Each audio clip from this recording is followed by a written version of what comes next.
صحت الحمل والسلب ان صحت الحمل دلیل علی ان الموضوع الوارد فی الکلام قد وضع للمحمول، صحت حمل دلیل ہے کہ موضوع جو وارد ہوا ہے کلام میں قد وضع للمحمول، یہ محمول کے لیے وضع کیا گیا ہے۔ کما ان صحت السلب دلیل علی عدم وضعہ لہو، جیسا کہ صحت سلب محمول کا موضوع سے سلب کرنا دلیل علی عدم وضعہ لہو، کہ عدم وضعہ یہ موضوع اس محمول کے لیے وضع نہیں ہوا ہے۔ صحت سلب محمول کا موضوع سے سلب کرنا دلیل ہے علی عدم وضعہ لہو، کہ یہ موضوع محمول کے لیے وضع نہیں ہوا ہے۔ توضیحہ ان الحمل علی قسمین، حمل کی دو قسمیں ہیں، الاول الحمل الاولی الذاتی، حمل اولی ذاتی، وہو ما اذا کان المحمول نفس الموضوع، جب محمول خود موضوع ہو مفہوم کے اعتبار سے، بأن یکون ما یفہم من احدہما نفس ما یفہم من الآخر، بعین مانا کہ ان دو میں سے جو ایک سے سمجھا جائے بالکل وہی دوسرے سے بھی سمجھا جائے، مع اختلاف بینہما فی الاجمال والتفصیل، جب کہ دونوں کے درمیان یعنی موضوع اور محمول کے درمیان اجمال اور تفصیل کا اختلاف ہے۔ کما اذا قلنا، جیسا کہ ہم نے کہا، الاسد حیوان مفترس، اسد حیوان درندہ ہے، والانسان حیوان ناطق، انسان حیوان ناطق ہے، تو یہاں اغجان اسد کا جو معنی ہے وہی معنی ہے حیوان مفترس کا، انسان کا جو معنی ہے وہی معنی ہے حیوان ناطق کا۔ موضوع اور محمول میں مفہوم کے لحاظ سے اتحاد ہے، ٹھیک ہے، تو دونوں کے درمیان جو فرق ہے وہ اجمال اور تفصیل کا ہے۔ اسد میں اجمال ہے، حیوان مفترس میں اس کی تفصیل ہے، انسان مجمل ہے، حیوان ناطق میں اس کی تفصیل ہے۔ یہ بات عرض کرتا چلوں کہ یہ کیوں میں کہہ رہا ہوں اجمال اور تفصیل کا فرق ہے، کیونکہ یہ ایک جگہ کے اوپر یہ بات ثابت ہو چکی ہے کہ موضوع اور محمول کے درمیان ایک جہت اتحاد بھی ہونی ضروری ہے تاکہ حمل صحیح ہو، اور ایک جہت تغیر کا ہونا بھی ضروری ہے، ورنہ حمل کرنا ایک چیز کا خود اپنے اوپر صحیح نہیں ہے۔ اس لیے یہ حمل جو ہے ٹھیک ہے، حمل اولی موضوع اور محمول میں اتحاد ہے مفہوماً، لیکن تغیر جو ہونا ہے وہ اعتباری ہے، یعنی اجمال اور تفصیل کا ہے، ٹھیک ہے، کوئی بات نہیں۔ الثانی الحمل الشائع صناعی، حمل شائع صناعی، وہو ما اذا کان الموضوع مغایرا للمحمول فی المفہوم ومتحدا معه فی الخارج۔ حمل شائع صناعی کیا ہے جی؟ جب موضوع مغایر ہو محمول کے مفہوم میں، موضوع اور محمول کا مفہوم الگ ہے، ومتحدا معه فی الخارج، اور موضوع محمول کے ساتھ خارج میں متحد ہو۔ کما اذا قلنا، جیسا کہ ہم نے کہا، زید انسان، فما یفہم من احدہما غیر ما یفہم من الآخر، پس جو ان دو میں سے ایک سے سمجھا جاتا ہے غیر ہے اس کا جو دوسرے سے سمجھا جاتا ہے، مفہوم الگ الگ ہے، ٹھیک ہے نا میرے عزیزو۔ غیر انہما متحققان بوجود واحد فی الخارج، منتہا یہ دونوں محقق ہیں ایک وجود کے ساتھ خارج میں، یہ دونوں خارج میں جو زید ہے وہ انسان بھی ہے، خارج میں دونوں کا اتفاق ہے۔ غیر منتہا انہما یہ دونوں زید اور انسان متحققان بے وجود واحد ایک ہی وجود کے ساتھ محقق ہیں فی الخارج خارج میں اذا اتضح ما تلونہ علیک جب واضح ہوا جو ہم نے آپ کے لیے تلاوت کیا ہے فعلم ان المقصود من ان صحت الحمل او صحت الصلب علامت للحقیقت جب واضح ہوا جو ہم نے آپ کے لیے تلاوت کیا ہے فعلم پس جان لو کہ مقصود من ان صحت الحمل او صحت الصلب کہ مقصود جو صحت حمل یا صحت صلب علامت للحقیقت والمجاز علامت حقیقت اور مجاز ہے کیا غجن مقصود ہے ہو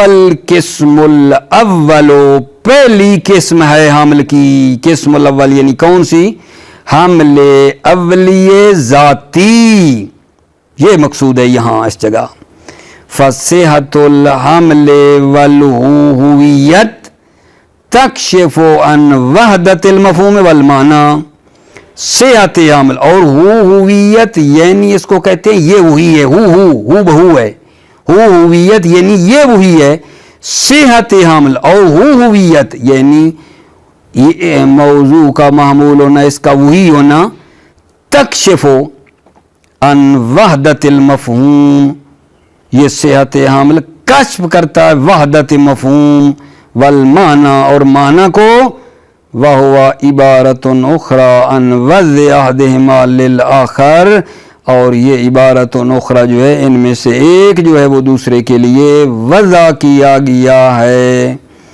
کما ان صحت الصلب تکشف عن خلاف ذلك جیسا کہ صحت صلب کشف کرتا ہے اس کے خلاف کیا مطلب یعنی یہ لفظ اس معنی کے لیے وضع نہیں کیا گیا ہے مثلا مثال دے رہے ہیں اگر جان غور فرمائیں اذا صح حمل الحیوان المفترس علی الاسد بالحمل الاولی یکشف عن ان المحمول نفس الموضوع مفہوما مثلا اذا صح حمل الحیوان المفترس علی الاسد بالحمل الاولی جب حیوان مفترس کو اسد پر حمل کرنا صحیح ہو حمل اولی کے ذریعے تو یکشف عن ان المحمول نفس الموضوع مفہوما تو کشف ہو جاتا ہے کہ معمول وہی موضوع ہے مفہوما وہو عبارت اخرى عن وضع احدهما للآخر اور یہ عبارت اخرى ان میں سے ایک جو وہ دوسرے کے لیے وضع ہوا ہے کما انه اذا صح صلب الحیوان الناطق عن الاسد بالحمل الاولی جیسا کہ حیوان ناطق کو اسد سے سلب کرنا صحیح ہے بالحمل الاولی ٹھیک ہے یعنی مثلا کہیں اسد حیوان ناطق نہیں ہے کما اذا قیلا جیسا کہ کہا جائے الاسد لیس حیوانا ناطقا یکشف عن التغایر المفہومی بینہما تو یہ کشف کرتا ہے یہ جو صحت صلب ہو رہی ہے یہاں یہ کشف کرتا ہے ان التغایر المفہومی بینہما کہ موضوع اور معمول کا مفہوم جدا جدا ہے وَهُوَ يُلَازِمُ عَدَمُ وَضْعِ أَحَدِهِمَا لِلْآخَرِ اور یہ ملازم ہے کہ ان میں سے ایک جو ہے وہ دوسرے کے لیے وضع نہیں ہوا ہے بس اگلی دو علامتیں جو ہیں اگلے درس میں آپ کی خدمت میں پیش کروں گا اللہ آپ عزیزوں کی حفاظت فرمائے السلام علیکم ورحمۃ اللہ وبرکاتہ